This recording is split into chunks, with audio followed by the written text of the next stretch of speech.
Tarik nafas, lalu hentakkan batuk 2 kali.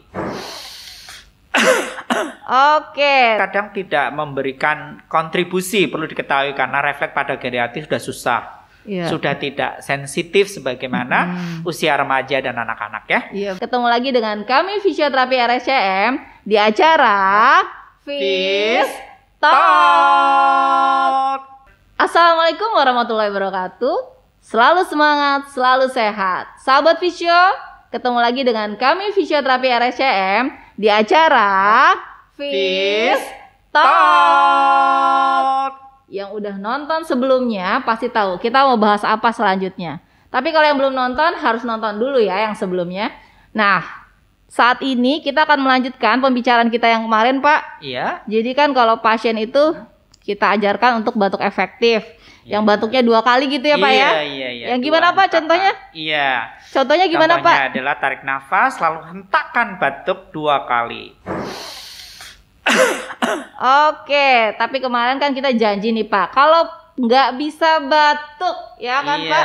Nah, apa tuh, Pak? Gimana caranya, Pak? Caranya adalah ada satu teknik fisioterapi namanya tickle maneuver. Bagaimana kita merangsang dari batuk, dari sternal node pasien untuk diberikan manuver atau diberikan stimulasi sehingga ada refleks batuk yang muncul di situ. Oke, ada videonya ya, Pak? Ada kita tonton videonya sama-sama. ya. Oke. Terima kasih Pak Budi. Ini ya. Nah, ini tickle manuver itu satu manuver tujuannya untuk menciptakan refleks batuk, merangsang batuk ya Mbak Chan ya? Iya, sternal node ya Pak ya. Menekan sternal node ke arah samping sehingga pasien akan ada refleks batuk ya. Nah, ini penting sekali untuk memancing dahak akan bisa keluar. Iya, betul. Ini juga kami lakukan nih Pak di fisioterapi pediatri ya. Ini sangat efektif juga, apalagi kalau untuk anak-anak yang refleks batuknya jelek. Kalau dewasa kan kita masih bisa ajarkan ya. Coba Bapak, Ibu, Kakak batuk yang efektif gitu ya. Nah, kalau anak-anak itu sulit sekali, jadi kita biasanya stimulasi dengan tickle maneuver untuk mengeluarkan dahaknya dan itu sangat efektif gitu. Oke, Pak. Kalau pada geriatri itu juga tickle maneuver kadang tidak memberikan kontribusi, perlu diketahui, karena refleks pada geriatri sudah susah. Sudah tidak sensitif sebagaimana usia remaja dan anak-anak ya. Iya, betul. Ada satu teknik yang lain lagi ya Mbak ya. Jadi pada pasien COVID itu kan paru-parunya suka tidak mengembang ya. Namanya restriksi ya. Sangkar toraks juga tidak mengembang secara luasa, maka ada satu teknik namanya compliance paru. Iya Mbak. Saya konversasinya jelek. Betul. Compliance. Mana ya Pak? Compliance. Nah ini jadi dari tarik nafas tidak terlalu kencang, agak kencang, lalu dilepaskan. Ya. Nah, tarik nafas tidak terlalu kencang. Nah, ini tekniknya ya. Jadi paru akan mengembang lebih. Rongga dada akan mengembang dengan teknik ya. Tarik nafas tidak terlalu kencang. Tidak terlalu kencang, agak kencang, lepas. Nah, ini juga timing yang hitungannya memperhatikan feeling dan timing yang tepat untuk bisa menghentakkan dengan pengembangan yang maksimal dan akurat. Wah, banyak sekali benar-benar ya. Ternyata teknik-teknik yang dilakukan fisioterapi yang terlihatnya mudah ternyata detail ya. Detail skill-skillnya nggak heran nih Pak Budi. Ada yang masih lupa loh Mbak, diafragma ya. Yang mana Pak? Massage diafragma dan stretching diafragma Mbak. Nah ini ya, karena apa? Diafragma itu merupakan saraf phrenicus ya, otot utama inspirasi yang disarapi oleh saraf phrenicus ya. Jadi penting sekali karena ini inspirasi utama, kunci utama orang bisa bernafas itu dari diafragma ototnya. Nah, otot diafragma ya, pada samping itu namanya kosta bagian lateral yang merupakan insersi dari diafragma. Maka diberikan massage kayak begitu caranya ya. Ada satu teknik, nah nih bagaimana stretchingnya setelah dimassage, dilakukan stretching ya. Nah, jadi pada sisi dia tengok ke sebelah, kaki satunya ditekuk ditekuk, berarti seperti sedikit rotasi ya di perutnya. Terus ditekan pelan, tarik nafas tiu begitu Mbak. Ini sangat membantu kinerja dari diafragma yang dia notabene terjadi problem pernafasan. Luar biasa. Saya pengen kasih tepuk tangan dulu buat Pak Budi. Aduh, terima kasih Mbak Chan. Saya tuh selalu terpesona loh Pak. Dengan gerakan Bapak, dengan teknik, dengan pendekatan yang komplit banget. Sampai saya tuh satu tim sama Pak Budi selalu mendapatkan testimoni dari pasien tuh respon yang positif. Ya, terima kasih, bagus banget ya, pasien jadi lebih bersemangat. Dia langsung responnya juga berterima kasih tuh dengan Pak Budi besok fisioterapinya datang lagi ya Pak gitu. Jadi merasa lebih enak dengan dilakukan teknik-teknik yang tadi Pak Budi sudah lakukan. Bahkan ada yang sampai WA saya, Pak Japri, tolong dong datang fisioterapinya, berbayar juga nggak apa-apa. Padahal kita nggak ada ya Pak istilahnya berbayar nggak berbayar. Sama ya Pak? Iya sama. Sama, cuman memang saat ini kebutuhan fisioterapi tidak berimbang dengan jumlah pasiennya. Kebutuhannya tinggi, jumlah pasiennya juga banyak ya. Akhirnya kita lakukan sesuai dengan kemampuan. Ini Mbak Chan ada satu teknik yang ini namanya friction yang dilakukan pada insersi dari diafragma ya. Ini masuk kategori friction atau manuver lain ya. Jadi untuk memberikan relaksasi pada insersi dari diafragma tadi ya. Jadi dilakukan di sebelah kanan dan kiri ya. Ini teknik-teknik ini harus dilakukan oleh fisioterapi. Tidak asal melihat YouTube-nya Pak Budi terus tirukan aja begitu bisa ya Pak. Nanti cedera pada bahaya. Insersi diafragma ya. Itu juga Bapak pakai ada media minyaknya ya Pak untuk membuat gerakan jadi lebih lentur. Iya, bisa jadi lebih lentur ya. Nih ya. Pak Budi punya satu produk Naturosity Solvavi. Jadi bagaimana kita memberikan massage, memberikan manuver pada pasien sehingga tidak terjadi kecederaan pada sistem integumen ya. Oh begitu, bagus sekali. Pak Budi, setelah tadi yang sekian banyak nih ya teknik-teknik yang membuat saya juga terpesona, namun lagi-lagi nih sahabat fisio, ini tidak bisa dilakukan sembarangan tanpa supervisi ahlinya dan tanpa skill yang sudah dimiliki dengan pengalaman jam terbang yang tinggi tentunya ya Pak Budi. Iya. Tapi sekali lagi nih kita minta tolong deh sama Pak Budi, kasih dong sahabat fisio dan masyarakat edukasi yang bisa dikerjakan di rumah, terutama nih yang sedang isoman ataupun pulang dari rumah sakit harus melanjutkan isoman di rumah atau sudah negatif, sudah kembali ke rumah tapi rasanya kok badan masih sering pegel-pegel, gampang capek, nafas ngos-ngosan gitu. Ada nggak sih Pak tips kebugarannya, gerakan-gerakan yang bisa dilakukan? Apaan Pak? Iya Mbak, bagus sekali pertanyaan Mbak Chan ya. Pasti semua orang bertanya apa ya yang bisa dikerjakan di rumah. Saya sudah dirawat dari COVID, terus apa nih? Bisa kita lakukan semua Bapak Ibu pemirsa. Selain massage yang tadi, setelah dari dirawat terus pulang ke rumah. Kalau masih muncul sesak ya. Oh iya Mbak Chan, masih ada yang satu kelewat ya, misalnya. Bagaimana ketika mengatasi sesak itu muncul tiba-tiba? Oh iya, penting. Sekarang itu keluhan kan penting itu ya, banyak tuh baik muncul. itu sudah pulang ke rumah ataupun masih dirawat, itu kan suka muncul hal ini nih. Betul. Tiba-tiba datang sesak. Coba kita lihat satu teknik panic breathing ya. Ya, panic breathing itu satu teknik bagaimana di saat serangan sesak nafas kita memposisikan diri. Jadi ada satu posisi nih, di mana pasien duduk, badannya condong ke depan ya. Terus bernafas secara santai. Ada pertanyaan gini Mbak Chan. Harus bernafasnya bagaimana ya Pak ya? Bernafasnya gimana yang santai? Kalau lagi sesak tuh gimana ya? Jadi ketika tadi posisi panic breathing yang pertama begitu, yang kedua begini ya. Jadi ketika sesak nafas, coba tiup nafas panjang lewat mulut dengan mencucu.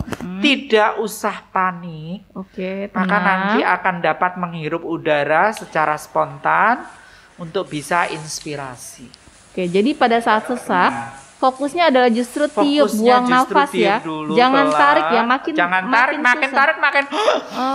Oke, jadi tiup, usahakan mencucu seperti meniup lilin begitu Pak ya? Iya. Nanti perlahan-lahan rileks. Berikutnya posisikan yang ketiga ini Mbak.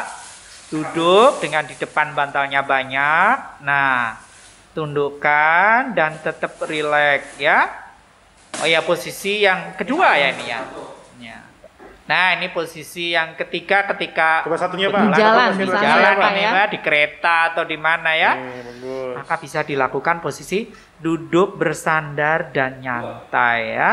Jadi bersandar dari posisinya bilang dulu lagi ya Pak. Di mana tempat, misalnya di kantor ya di gedung mana, di dindingnya. Kalau di kereta ya di sandaran apa. Tundukkan kepala sedikit, bernafas ya santai, jangan ada rasa panik. Oke, jadi cari sandaran boleh di mana aja, tapi jangan ada juga yang bersandar. Duduk di kursi ya, duduk di kursi itu ada biasanya ya. Pas duduk di kursi kita bisa. Nah, ini posisi yang berikutnya dulu ya. Pak, di kursi belakangan nih ya. Ketika kita bisa menyandarkan tangan dengan posisi kepala demikian. Ya. Nah, ini ketika duduk di kursi Mbak, duduk, condongkan badan ke depan, berkepala tunduk ke bawah, itu tangannya gambarnya gitu, tangannya kebalik ya, harusnya yang benar ini.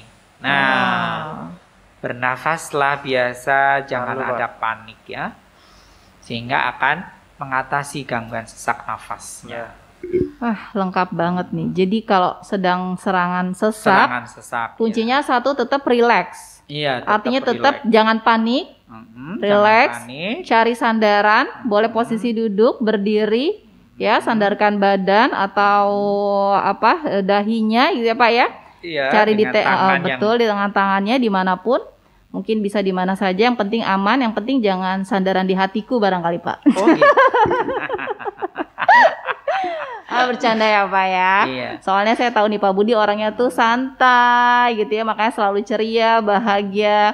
Nah ini Pak, masuk lagi nih Pak. Ada lagi nggak sih Pak teknik-teknik latihan tadi yang kita bilang ya Pak, atau yang bisa dilakukan di rumah selama isoman seperti itu? Oh ya, selama isoman ya Mbak. Selama isoman sama ya, dilakukan masas dada boleh ya. Mestinya kalau masih ragu dengan kondisi apakah ini COVID-nya masih bersih, masih sampah COVID, apakah masih berpotensi terjadi penularan, pasti harus pakai sarung tangan ya sebenarnya ya. Katanya basian Pak, ada basian COVID. Jadi udah negatif, tapi kadang-kadang kok masih ada batuk, kadang-kadang masih cepat lelah gitu ya. Makanya lebih safety-nya memakai sarung tangan, memakai masker tetap ya. Terus berikutnya kita lakukan yang di rumah adalah masas tangan boleh, masas badan boleh. Berikutnya dilakukan stretching ya. Ini stretching bisa dilakukan sendiri ya Pak, berarti ya? Stretching bisa dilakukan sendiri ya. Oh, latihan yang pernafasan juga yang bisa, yang latihan yang dilakukan di rumah juga ada ya. Oh iya.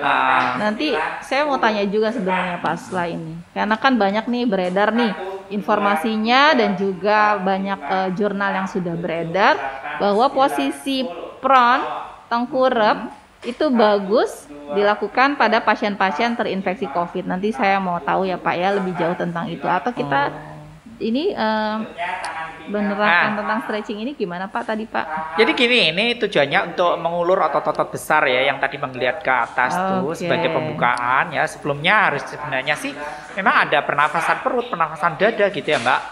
Terus ini pada gerakan-gerakan dulu, jadi urutannya gerakannya menggeliat memanjang, baru dari rege atas.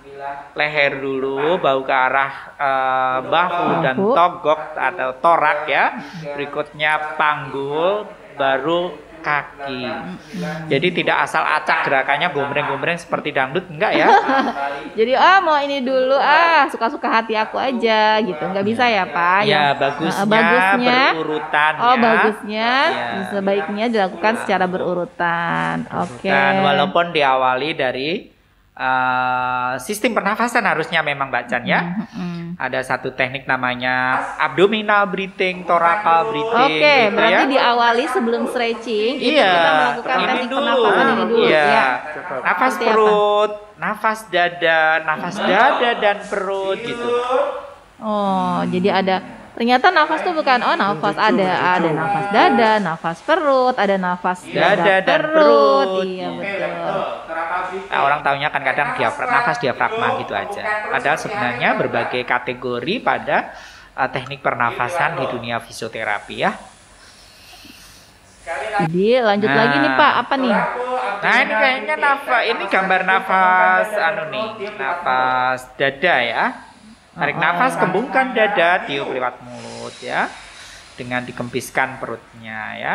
Kalau pernafasan dada dan perut, tarik nafas lewat dada, kembungkan dada dan perut, tiup lewat mulut. Sekali lagi, tarik nafas. Baru dilanjutkan dengan ya stretching tadi ya Mbak Chan ya. Ya, jadi sudah diawali dengan latihan pernafasan. Optimalnya lalu dilakukan stretching. Stretching secara general. Secara baru ke regio paling atas ke bawah. Ya. Berikutnya tadi pertanyaan yang prone ya. Iya, ada nggak nih Pak teknik atau memang boleh dilakukan atau tidak, atau bisa dilakukan untuk semua kondisi pasien atau tidak? Teknik prone ini pada kasus-kasus yang pasien sedang dirawat ini Mbak.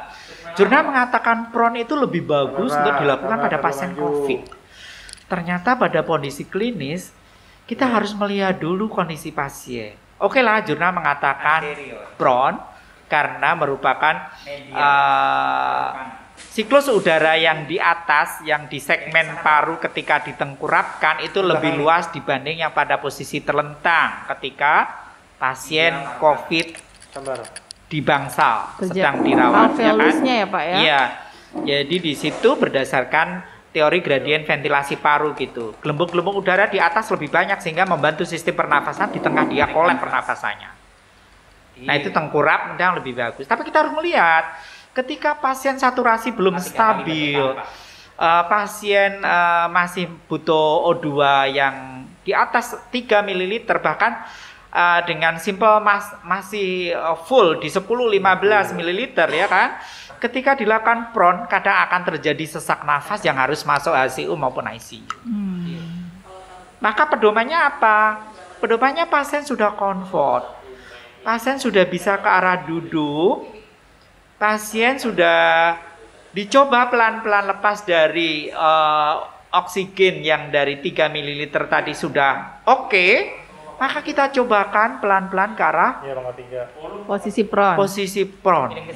Iya. Jadi kita pernah mengalami juga ya. Oh beda ya Mbak, posisi prone sama posisi sujud ya. Maksudnya beda yang sujud ya ini ya. Kalau yang sujud itu dilakukan yang kondisi ini tadi ya, kondisi jauh lebih bagus dibanding yang Pak Budi ceritakan yang pada kondisi prone itu kondisinya belum bagus sekali, sudah dilakukan itu pada kasus-kasus ICU. Ini seperti ini Pak kalau posisi. Nah ini beda Mbak, ini cerita dari postural drainage bagaimana teknik mengasatkan mengasatkan dahak yang ada di segmen paru sehingga dahaknya pada lobus basal akan tuntas. Ya. Nah, bagian-bagian dari dilakukan ini apabila pasien comfort, nyaman. Terus pasien dengan indikasi lobus basal paru yang banyak dahaknya. Nah, diberikan satu teknik tapping, lalu diberikan getaran vibrasi. Nah, ini yang maksud saya bahwa harus saturasinya stabil dulu. Sudah bisa terlepas oksigen, baru dilakukan teknik ini yang gencar-gencarnya di jurnal sana sini tengkurupin, sujud ya kan. Posisi ini kalau memang bisa dilakukan, Bagus Ini sekali. bagus ya Pak ya. Iya. Dan Bapak sudah sering melakukannya Sering melakukan. di rawat inap ya Pak. Iya. Tapi yang perlu diperhatikan adalah ketika selesai dilakukan ini, apakah pasien gelir apa enggak? Pusing apa enggak? Jadi subjektifnya harus tetap kita tanyakan. Iya.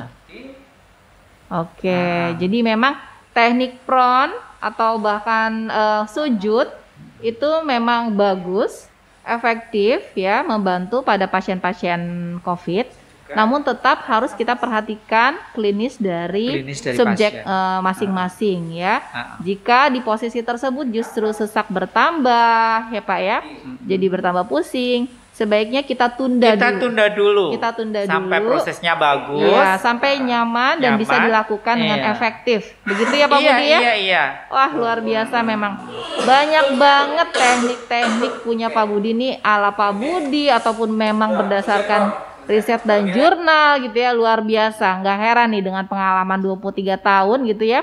Pak Budi sudah punya channel YouTube sendiri dan sudah ada berapa Pak? Aku udah 1000 Mbak. Waduh. Terima kasih banget ya. Channel Jadi YouTube saya banget. Setia Budi Santoso. Nah, ya. jadi boleh ya teman-teman follow YouTube-nya Fisioterapi RSCM dan juga YouTube-nya Pak Setia Budi Santoso. Banyak lupa ya YouTube-nya RSCM apa sih? Fisioterapi RSCM. Nanti ada linknya Pak, tenang. Oke. Pak Budi, ini kan banyak sekali memang kita nggak akan bisa bahas dalam satu pertemuan ya Pak. Dan sahabat Fisio bakalan menunggu-nunggu nih nanti untuk lanjutannya ya Pak ya. Jadi Pak Budi mohon jangan kapok kalau kita undang lagi di Vistalk, gimana Pak Budi? Oh selalu, kami insya Allah siapkan waktu untuk bersedia bersama Vistalk Fisioterapi. Terima kasih Pak Budi, semoga ilmunya semakin bermanfaat ya Pak ya, buat banyak orang, buat masyarakat dan juga sahabat-sahabat Fisio di seluruh Indonesia. Jangan lupa sahabat Fisio, tonton terus program Fisioterapi RSCM dalam Vistalk. Sampai ketemu lagi dengan kami Fisioterapi RSCM. Selalu semangat dan selalu sehat. Sampai ketemu Pak Budi. Dadah dulu dong. Makasih ya. Makasih ya. Pak Budi makasih banyak ya. Apa?